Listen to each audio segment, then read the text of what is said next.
Hello friends, in this video we will see traversal in binary tree. How to approach the code procedure for this. So we will start with a pseudo code, but before that we should consider some edge cases. The first case is the root node that we have itself is null. In that case we don't have to do anything. We can just directly return from that particular function. We don't have to print anything. The second case, we have the root node, but the left child and the right child are null. Root dot left equal to null and root dot right equal to null. In those cases also we just need to print the root node. So root dot data we will print and then return. Now we will see for pre-order.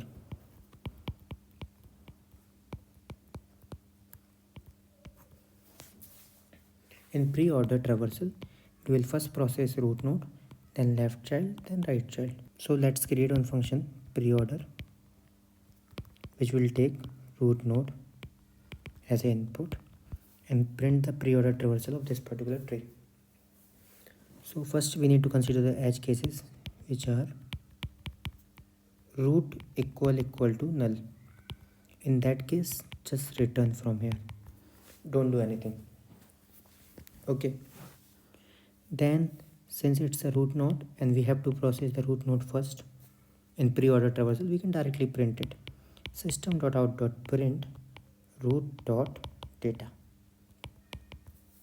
Then we have to go to the left child. So left child is this one. So you can see we call this particular function from root node, okay, which is exactly same as the left child.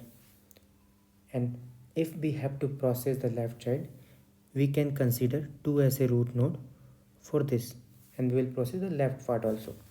So again we have to call the same function, and at this time we will consider 2 as a root node.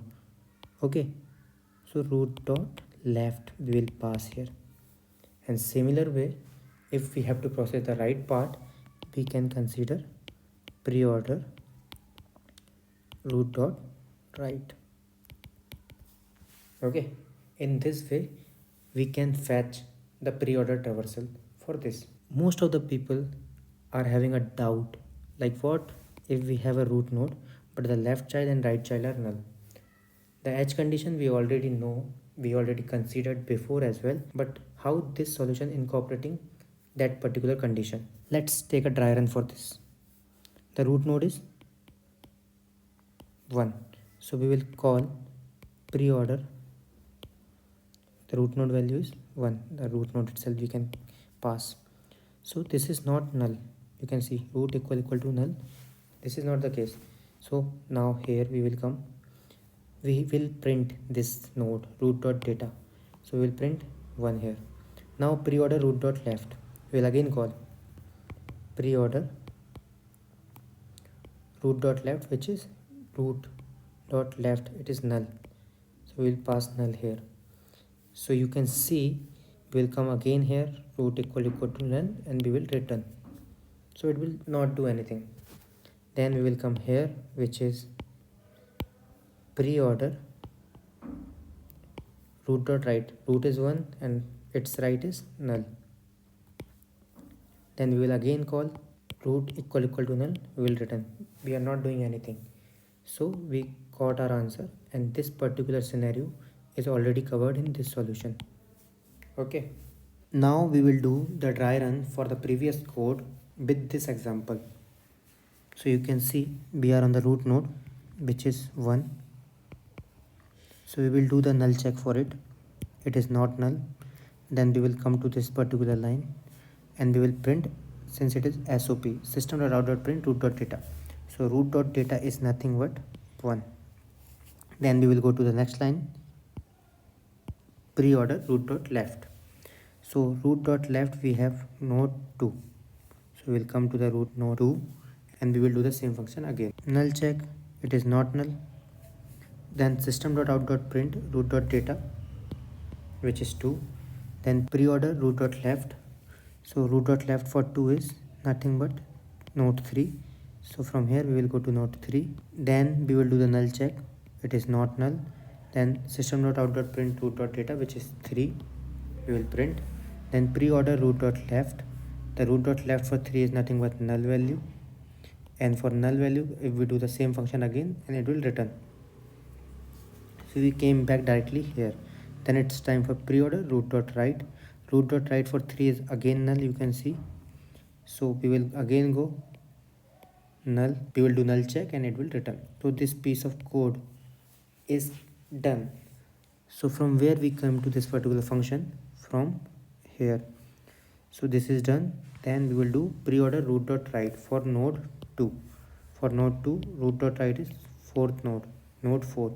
So we will come to node 4, then null check, it is not null, then root.data we will print 4, preorder root.left. For 4 we have root.left as null, so we will go to null, then we will do the null check and we will return back since it is null. Then preorder root.write, on write we have node 5, so node 5 null check, it is not null, then system.out.print root.data, which is 5, then preorder root.left, left is null, then we will do the null check and return back. Root.write, it is also null, we will do the null check and return back since they are null. This function is already completed now, so we will go back from where we came. This function is also complete, so we'll go back to the previous call, which is this, and this is also completed. So from here we will go back. Then it's time for preorder root.write for node 1, which is also null, so we will do the null check and we will go back. Now the whole function is iterated. So in this order you will find the preorder traversal for the given tree. So you can see there are minor tweaks in all three. In preorder we are printing the root first, in post order we are printing the root in the last, and in InOrder we are printing the root in between this. And the code are same for all of them, just few lines of change. Now we will see the code for this. First of all, we will create a class for node, and if you don't know how to do it, you can follow the link which is provided on the top right for class representation of a node. Then we will take root node and we will create a tree. This is also provided in the same class representation video, you can find directly there. Now it's time for preorder, InOrder and postOrder. How to code it. We already know the pseudo code, we just need to write it here. So now first the else condition, if root itself is null, then we will directly return from here. Okay, if not, then since it's a preorder, we have to print the root node. System dot out dot print, and we will print the root node, which is nothing but root dot key. Okay, and we need to take care of the spacing, so for that we are just taking this space. Then we need to proceed to the left child, which is root dot left of it. Then we will proceed with the right child, which is root dot right of it. Okay, so this is how we can follow the code. For InOrder, we just need to write the node call, the print call in between of that, and let's replace the preorder with InOrder. Okay, and similarly for post order, we will do the same thing, just the print statement will go on the last. Since it's a post order, root should print in the last, and just replace the values also, this post order calls functions. Let's run it. So these are our desired solution for pre-order, in-order and post-order. You can see in pre-order we got that answer 1, 2, 3, 4, 5, which is same. But there are something which is missing. We are not printing null values. Though it is not desired, but we should check it. How our pre-order, in-order and post-order will look like if we print null as well. So in the return statement, the if condition, when it is null, we will print null as well. Okay. So let's copy the system code from here. We will just print null. So it is null. We are abbreviating null as n here. So let's copy this line and change the statement. Now run it. See, these are the desired solutions. The n is nothing but the null values.